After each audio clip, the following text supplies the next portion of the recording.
it's me again, and here I am, ang balot na person na takot maarawan. Mas gusto niya pang balot na balot siya kaysa magdala ng payong, di ba?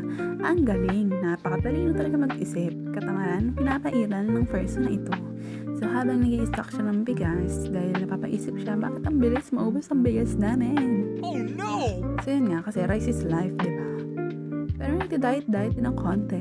So guys, hindi porket nag-grocery ha, nag-i-stock, ay mapera na. Huwag kang etos dyan. Kung mapera na ako, naku, sitting pretty na lang ako sa bahay. Di ko na kailangan ng trabaho.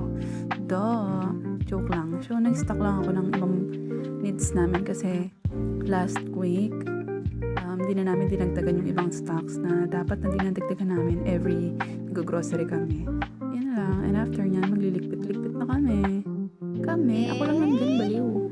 So, yun, naglilipit siya na parang hindi naman nilipit ng person niya. Ayan, naglalagay na siya ng asukal.